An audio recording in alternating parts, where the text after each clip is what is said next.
بسم الله الرحمن الرحيم. اهلا بكم. معكم مستر احمد الباشا، وان شاء الله نكمل مع بعض الفيديوهات الخاصة بشرح كلمات دروس بريب 2. كنا بدأنا في الفيديو اللي فات وشرحنا ليسون او كلمات ليسون 1. طبعا بعد كده انا هرفع لكم على قناة اليوتيوب اللي انتم بتتفرجوا عليها دلوقتي، هرفع لكم فيديوهات بقى شرح الدروس دي. فتعالوا النهارده نبدأ بليسون 2 ونعرف كلمات ليسون 2 المهمة. في ليسون 2 احنا بنتكلم عن الجراديويشن of the properties of elements in the modern periodic table. كنا المرة اللي فاتت احنا بدأنا وقلنا ان احنا عندنا حاجة اسمها periodic table. البريودك تيبل ده هو عبارة عن تيبل الساينتستس عملوه علشان يجمعوا كل العناصر اللي اكتشفوها مع بعض، وعلشان يقدروا ان هم يدرسوها. ودرسنا او اتكلمنا طبعا عن الكلمات بس الخاصة بالاتمبتس اوف elements classification. اتكلمنا عن محاولات تصنيف العناصر دي وخدنا الكلمات المهمة في الدرس ده. النهاردة هنتكلم عن المودرن بريودك تيبل بشكل ادق شويه. يعني في الدرس ده هنتكلم بشكل اكبر شويه عن المودرن بريودك تيبل. طبعا في الليسون 1 عشان تبقى فاهم انت هتدرس ايه السنه الجايه.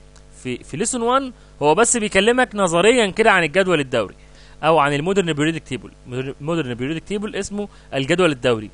هيبتدي بقى في ليسون 2 وليسون 3 يكلمك بالتفصيل عن المودرن بريودك تيبل ده، لدرجه ان احنا هنبقى عارفين كل حاجه فيه. يعني هنبقى حافظين كل حته في المودرن بريودك تيبل ده شكلها ايه ومسؤوله عن ايه او اهميتها ايه. فتعالوا نبدا بالكلمه الاولى وهي كلمه graduation. كلمه graduation يعني ايه؟ كلمه graduation يعني تدرج. انا لما بكون حاطط elements في تيبل ومرتب العناصر دي ترتيب معين، انا كده عامل graduation. انا كده عامل تدرج، حاطط الاقل وبعدين يعني عارف انت الاسندنج والديسندنج؟ يعني عارفين ascending وديسندنج نفس المعنى، ان انا عامل graduation. الجراديويشن ده من الصغير للكبير، من الكبير للصغير، في النهايه هو في تدرج. واحنا هنعرف ده لما نيجي ندرس الجدول بالتفصيل. يعني لما نيجي نعرف الجدول في ايه بالظبط هنعرف ان احنا في ترتيب للعناصر. يعني ايه ترتيب للعناصر؟ لو احنا خدنا اكزامبل مثلا على كلمه graduation، انا عندي الجدول او المودرن بريودك تيبل متقسم ل 7 بيريودز. يعني اللي انا بعمله دلوقتي ده دي كده بيريود اهي، ماشي؟ يعني دي كده بيريود، تحتها في واحده تانية اهي، ماشي؟ دول كده 7، 1 2 3 4 ماشي 5 6 7. لو انت بصيت على الاليمنتس دي من ترتيبها من فوق لتحت، من اول للاتش او الهيدروجين لحد تحت خالص، هتلاقي ان الهيدروجين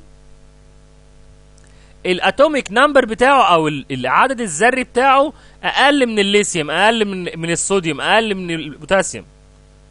فهو ماشي من الصغير للكبير لو انت حبيت ترتب العناصر دي بناء على الاتوميك ويت.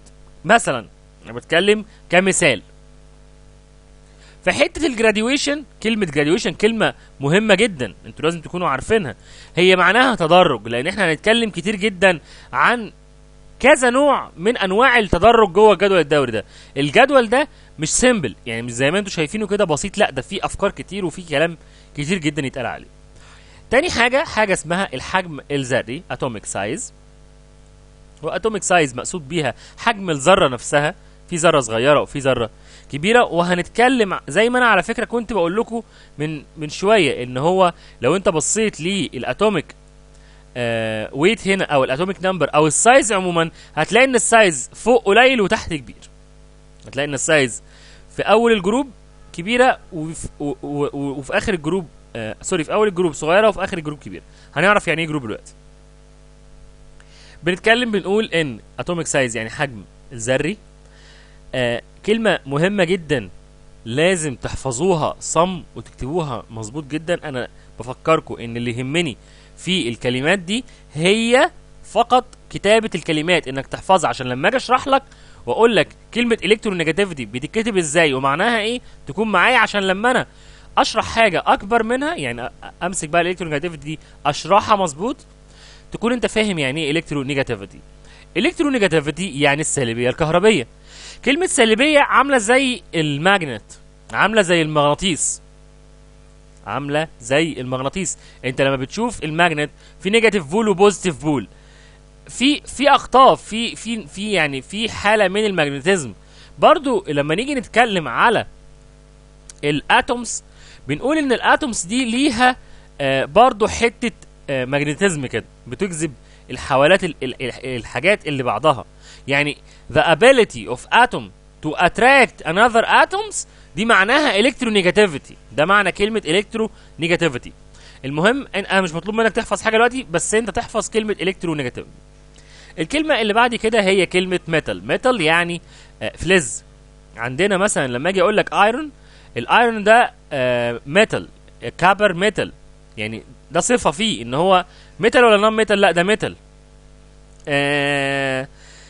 الومنيوم بقى، كل الحاجات دي كلها نيكل، كل الحاجات دي ايه؟ ميتالز. عندنا عكس الميتالز حاجات بقى نون ميتال، يعني باد كوندكتور اوف هيت، باد كوندكتور اوف الكتريسيتي، كلام من ده. النون ميتال، النون ميتال ده بيبقى لا فلز. لما اجي اتكلم عن كلمة بروبرتي، بروبرتي يعني خاصية او صفة، وشرحنا الكلمة دي قبل كده ان هي خاصية معينة. لما اجي اكلمك عن الفيزيكال بروبرتيز او الكيميكال بروبرتي او بروبرتي معينة، خاصية معينة في الاليمنت ده، ليه صفة معينة. مثلا ان الكابر شايني، ان النحاس بيلمع، فدي كده بروبرتي فيه ان هو شايني. مثلا الالومنيوم جود كوندكتور اوف هيت، فهو من صفات الالومنيوم ان هو جود كوندكتور اوف هيت، يبقى دي بروبرتي فيه، دي خاصيه فيه. نيجي بقى للجزء المهم، ان كلمه بيريود يعني ايه وكلمه جروب يعني ايه. كلمه بيريود يعني دوره. الجدول اللي قدامكم ده، الجدول ده متقسم لمجموعات ودورات، متقسم لمجموعه او مجموعه يعني جروب وبيريود. انا شرحتها المره اللي فاتت في الفيديو نمبر 1، وقلت لكم ان اللي هو فيرتيكال ده، اللي هو بالطول ده اسمه جروب. اللي انا بشخبط عليه ده اسمه جروب، اللي هو الطويل ده كده، العواميد دي كلها كده اسمها جروبس. دي كده جروبس، وهنعرف بقى لما ناخد الدرس هما كام جروب وكل جروب ايه صفاته وكلام من ده. بس دي كده اسمها جروبس. اما اللي بالعرض ده كده اللي هو هوريزونتال اسمها بيريود. يبقى انا عندي بيريودز وعندي جروبس. لازم تبقى عارف ان لا، الجدول متقسم عواميد وصفوف، العمود اسمه جروب والصف اسمه بيريود. الكلام ده مهم جدا وهيسهل عليك جدا لما تيجي تذاكر الدرس. عندنا حاجه اسمها بولار كومباوند، والبولار كومباوند ده زي بالظبط اكن مركب عنده مغناطيس بيشد الحاجات اللي حواليه. موليكيول يعني جزيء، اتوم يعني ذره، سيمي ميتال دي الحاجه اللي ما بين الميتال والنون ميتال. يعني فاكرين لما اتكلمنا عن الميتال والنون ميتال؟ يعني مثلا الميتال جود كوندكتور اوف الكتريستي، النون ميتال باد كوندكتور اوف الكتريستي. تيجي بقى للسيمي ميتال تلاقيها ايه؟ الموديل بتوين ذم، يعني في المتوسط ما بينهم. يبقى سيمي ميتال يعني اشباه فلزات، زيها بالظبط زي الميتالويدز او اشباه الفلزات برضه. كلمة فيرتيكال يعني عمودي، ودايما هنلاقيها مع الجروب. ماشي. كلمة بيريودز يعني دورات متكررة، فئات يعني بلوك. كلمة بلوك دي مقصود بيها فئات معينة في المودرن بريودك تيبل. يعني مثلا اللانسنايتس دول جروب كده لوحدها كده، بلوك كده لوحدها. او بلاش اللانسنايتس والاكتينايتس دلوقتي دي بلوك، خلينا في البي بلوك او في الاس بلوك. شايفين البلوك ده، المجموعه دي كده، المجموعه دي على بعضها كده، المجموعه دي على بعضها ليها بلوك. يعني ده كده دي بنسمي البلوك دول اللي هم مجموعه مع بعض. يعني دي كده بلوك ودي كده بلوك، واللي في النص دول بلوك، واللي على جنب دول بلوك. يعني دايما ايه خلي، او بلاش كل دول مع بعض، يعني ده كده حتى بلوك لوحده وده كده بلوك لوحده. هنعرف الكلام ده كله، ولكن كلمة بلوك معناها فئة، يعني مجموعة كده مع بعض ليها صفات كبيرة قوي مع بعض. فاحنا حطينا كل الحاجات دي في بلوك واحدة وبنسميها ايه؟ اس بلوك، بي بلوك، دي بلوك، وهكذا. فدي مجموعة الكلمات المهمة جدا في ليسون نمبر 2، علشان برضو يكون عندكم تحضير للدرس وفاهمين الدرس بيدور حوالين ايه. مهم جدا انكم تمسكوا الكلمات دي من الوقت وتقعدوا تذاكروها، ده هيفرق معاكم جدا جدا جدا، والا ما كنتش عملته. ده هيفرق معاكم جدا للي حابين يجيبوا الفول مارك.